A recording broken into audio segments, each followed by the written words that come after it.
Good morning, student. Myself, Dr. R.P. Bagdi, Assistant Professor, Department of ABST, SPC government college Ajmer. आज अपन बात करेंगे BCom part third honours और पास course के paper first के बारे में, जो कि income tax law and accounts का है। उसमें सैलरी हेड में जो क्वेश्चन एंड आंसर्स है उनके बारे में आज अपन परिचर्चा करते हैं। सैलरी हेड के काफ़ी थ्योरेटिकल पोर्शन लगभग कंप्लीट हो चुका है और आज अपन इसके कुछ इम्पोर्टेंट्स क्वेश्चन हैं वो मैं आपको बता देता हूँ। इसमें पहला क्वेश्चन है, is salary received as a member of state legislature assembly taxable under the head salaries, if not then why? क्या राज्य विधानसभा सदस्य के रूप में प्राप्त वेतन शीर्षक की आय में कर योग्य है? यदि नहीं तो क्यों?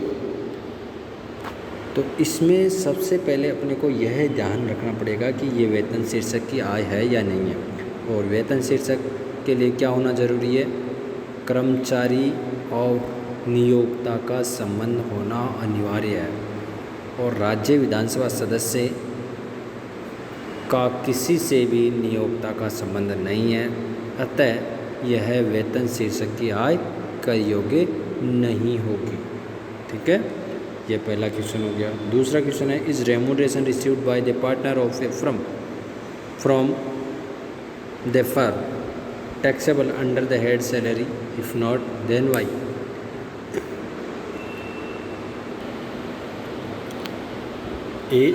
क्या एक फर्म के साझेदार को फर्म से प्राप्त पारिश्रमिक वेतन शीर्षक की आय में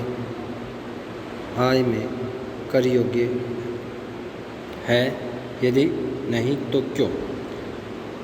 क्या एक फर्म के साझेदार को फर्म से प्राप्त पारिश्रमिक वेतन शीर्षक की आय में कर योग्य है? यदि नहीं तो क्यों? एक फर्म का जो साझेदार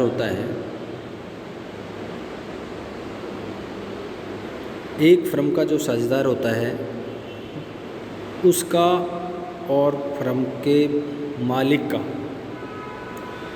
नियोक्ता और कर्मचारी का संबंध नहीं होता है, अतः यह पारिश्रमिक भी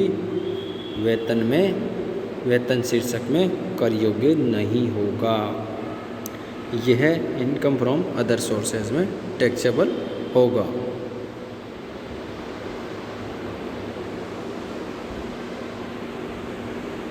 तीसरा क्वेश्चन है, name any two such movable assets the facility of which are tax free even if given for private use.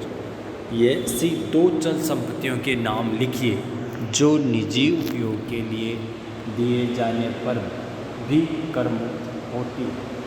ऐसी कोई दो संपत्ति जो कर्मचारी उपयोग लेता है और निजी उपयोग में भी ले सकता है, तो ऐसी कौन सी दो संपत्तियाँ हैं? तो ऐसी दो संपत्तियाँ हैं लैपटॉप और मोबाइल फ़ोन की अगर नियोक्ता द्वारा कोई सुविधा दी गई है तो वो भी टैक्स फ्री होगी। इसके बाद हम बात करते हैं, how is the value of facility of furniture provided with rent free accommodation determined. मुफ्त मकान के साथ दी गई फर्नीचर की सुविधा का मूल्यांकन किस प्रकार किया जाता है? अगर मकान की सुविधा दी गई है तो पहले तो अपन मकान की सुविधा का मूल्य ज्ञात करेंगे और उस मकान की सुविधा का मूल्य जो होगा उसमें फर्नीचर की सुविधा भी अगर दी हुई है तो उस फर्नीचर का, अगर फर्नीचर का मालिक नियोक्ता है तो फर्नीचर के वैल्यू के 10%, और अगर नियोक्ता नहीं है, उस नियोक्ता ने उसको किराए पर उपलब्ध करवाया है, तो नियोक्ता द्वारा जो किराए की राशि दी जाएगी वो सुविधा का मूल्य होगी। An MLA from Jaipur is getting rupees 2 lakh as salary. State the amount which is chargeable to tax under the head income from salary. Jaipur से विधानसभा के सदस्य को 2 लाख रुपए वेतन के रूप में प्राप्त होते हैं। बताइए कि वेतन शीर्षक की आय के अंतर्गत कितनी राशि कर योग्य होगी। तो वेतन शीर्षक के अंतर्गत अपने को आय पूछी है इसकी, तो विधानसभा का जो सदस्य होता है उसको कोई सैलरी प्राप्त होती है तो वो सैलरी टैक्सेबल नहीं होती है। क्यों? क्योंकि उसमें नियोक्ता और कर्मचारी का संबंध नहीं पाया जाता है, इसलिए सुविधा का मूल्य, इसलिए वेतन शीर्षक में इसकी आय शून्य होगी। अब अगला question, an employees get lunch allowance at ₹1200 per month from his employer, in addition to salary of ₹12,000 per month. His expenses on lunch amount to ₹900 per month. What amount of lunch allowance shall be included in his salary? एक कर्मचारी को अपने नियोक्ता से रुपये 12,000 प्रतिमाह वेतन के रूप में और वेतन के अलावा 1,200 रुपये प्रतिमाह भोजन भत्ता प्राप्त होता है। वह 900 रुपये प्रतिमाह भोजन पर व्यय करता है। भोजन भत्ते की कितनी राशि उसके वेतन में सम्मिलित की जाएगी? तो सर्वप्रथम अपने को यह ध्यान होना चाहिए कि भोजन के रूप में अगर कर्मचारी को कोई भत्ता प्राप्त होता है तो वो टैक्सेबल होता है या नहीं होता। तो ये भत्ता अगर नगद पैसे प्राप्त हुए हैं तो ये संपूर्ण राशि टैक्सेबल होगी। अगर इसके कूपन दे दिए जाते तो टैक्स फ्री होते। इसलिए इसके इसको नगद पैसे दिए हैं तो ये संपूर्ण राशि टैक्सेबल होगी। तो इसको अपन निकालेंगे 1,200 रुपये प्रतिमाह। इसमें पूछा क्या है? वेतन में शामिल किया जाने वाला भोजन भत्ते की राशि। तो उसके वेतन में कितने शामिल करेंगे? 1,200 रुपये पर मंथ मिल रहे हैं, तो 1200 को 1200 से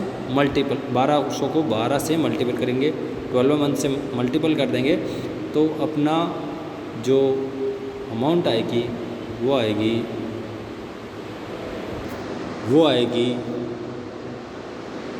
1200 × 12 14,400 रुपये।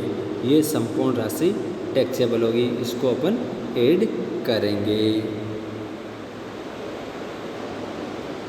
ये आज के 6 क्वेश्चन कंप्लीट हुए। कल मैं फिर आपको कुछ क्वेश्चंस और बताऊंगा जो कि न्यूमेरिकल टाइप के क्वेश्चंस होंगे और इन क्वेश्चंस को आप ध्यान से देखना। एग्ज़ाम्स में आपको ऐसे छोटे छोटे 2 नंबर के क्वेश्चन पूछ लिए जाते हैं। Thank you.